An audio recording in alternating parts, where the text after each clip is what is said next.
रात का समय था। बाहर तेज बारिश हो रही थी। उसी बीच एक टूटी फूटी झोपड़ी से किसी के जोर जोर से रोने की आवाज आ रही थी। वह आवाज थी सुशीला देवी की। वह अपने छोटे से बेटे को लेकर फूट फूट कर रो रही थी।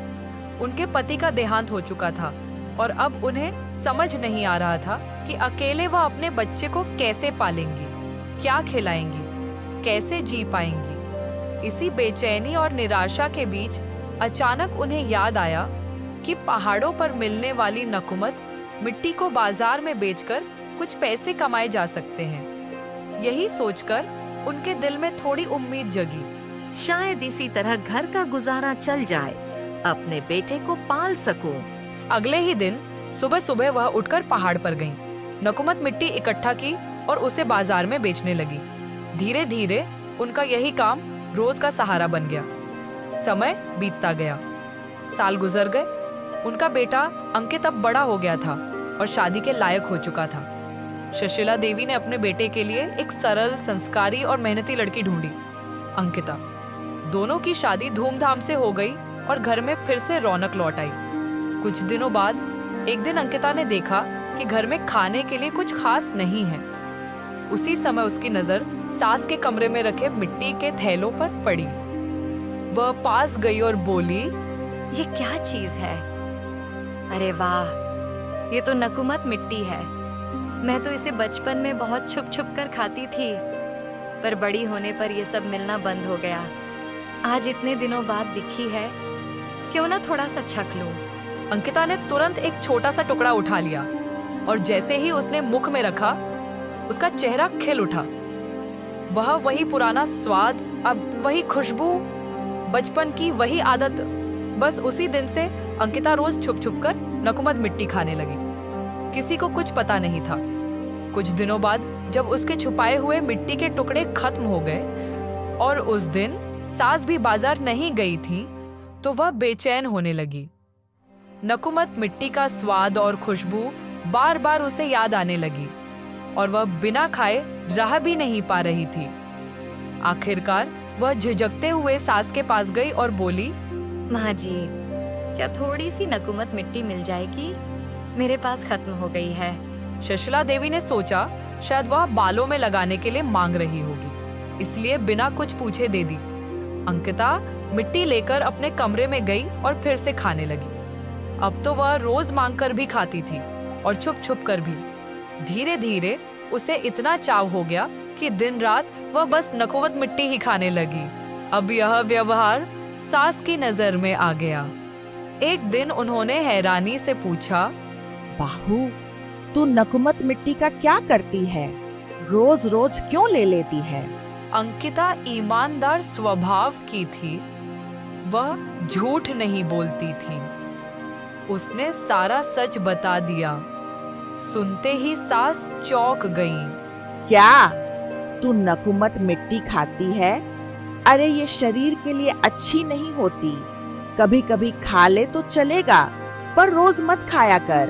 अंकिता चुप हो गई और बिना कुछ बोले अपने कमरे में चली गई। लेकिन आदत तो आदत, वह फिर से छुप छुप कर खाने लगी। एक दिन अंकित ने उसे पकड़ लिया। वह चिंतित होकर बोला, अंकिता, ये मत खाया करो। तुम ठीक से खाना भी नहीं खा रही हो। मुझे लगा तुम्हारी तबीयत खराब है।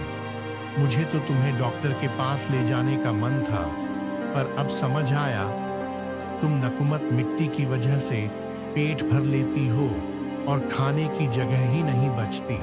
अंकिता ने धीमे से कहा, आप चिंता मत कीजिए, मैं बचपन से खाती हूँ, अब से खाना भी खाऊंगी और मिट्टी कम कर दूंगी। लेकिन आदत फिर भी नहीं छूटी। वह रोज मिट्टी खाती रही। फिर एक दिन उसने सोचा, ऐसे ही रोज खाकर क्या मजा, क्यों ना कुछ नया ट्राई करूं। नकुमत मिट्टी का पेस्ट बनाकर खाऊं या इसे भून कर खाऊं। अगले दिन उसने पेस्ट भी बनाया, कुछ मिट्टी भूनकर भी खाई और बड़े मजे से खाने लगी। महीने बीतते गए। फिर एक दिन सास ने देखा कि अंकिता हद से ज्यादा नकुमत मिट्टी खा रही है। अब वे गुस्सा हो गई। बाहू, ये क्या हद कर दी तूने? घर में मिट्टी है, इसका मतलब ये नहीं कि रोज बस यही खाती रहे। तू बीमार पड़ जाएगी। लेकिन अंकिता फिर भी नहीं मानी और छुप छुप कर खाती रही। आखिरकार एक दिन उसकी तबीयत बहुत खराब हो गई।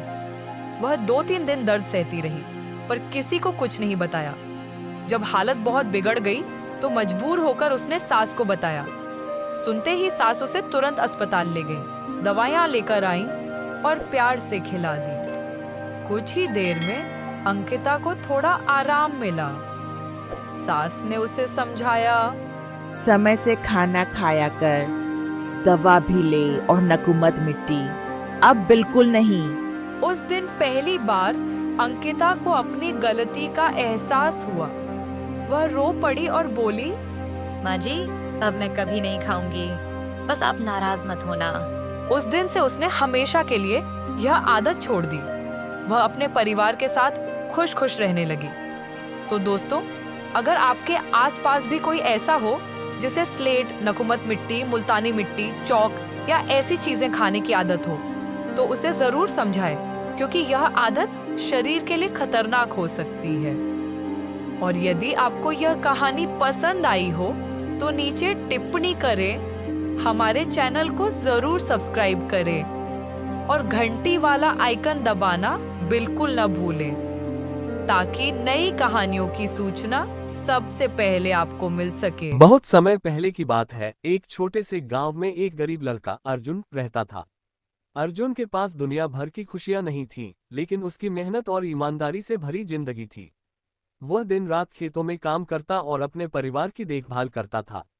हालांकि उसे कभी भी कुछ ज्यादा नहीं मिल पाता था। एक दिन अर्जुन जंगल में लकड़ियां काटने गया। अचानक उसकी नजर एक चमकती हुई चीज पर पड़ी। उसने पास जाकर देखा तो वह एक सुंदर सी अंगूठी थी, जो सोने की थी और उसमें एक नीला पत्थर जड़ा हुआ था। अंगूठी को देखते ही अर्जुन की आंखों में चमक आ गई और बिना किसी सोचे समझे उसने वह अंगूठी पहन ली। अर्जुन घर लौटा और अंगूठी को अपनी अंगुली में पहने हुए था। जैसे ही उसने अंगूठी पहनी, उसे एक अजीब सा एहसास हुआ। अचानक उसकी आंखों के सामने एक बूढ़ा आदमी प्रकट हुआ। बूढ़ा आदमी मुस्कुराते हुए बोला, तुमने मेरी अंगूठी पाली है अर्जुन। यह अंगूठी एक जादुई अंगूठी है और जो भी इसे पहनता है उसकी सारी इच्छाएं पूरी होती हैं। अर्जुन चौंका, क्या मेरी इच्छाएं पूरी होंगी? बूढ़ा आदमी हंसते हुए बोला, हाँ, लेकिन ध्यान रखना, तुम अपनी इच्छाओं का सही तरीके से इस्तेमाल करना। अर्जुन ने अंगूठी का जादू समझते हुए अपनी पहली इच्छा मांगी, मैं चाहता हूं कि मेरे पास ढेर सारी दौलत हो। बस फिर क्या था, अगले ही पल अर्जुन के घर में सोने चांदी की ढेर सारी सामग्री इकट्ठी हो गई।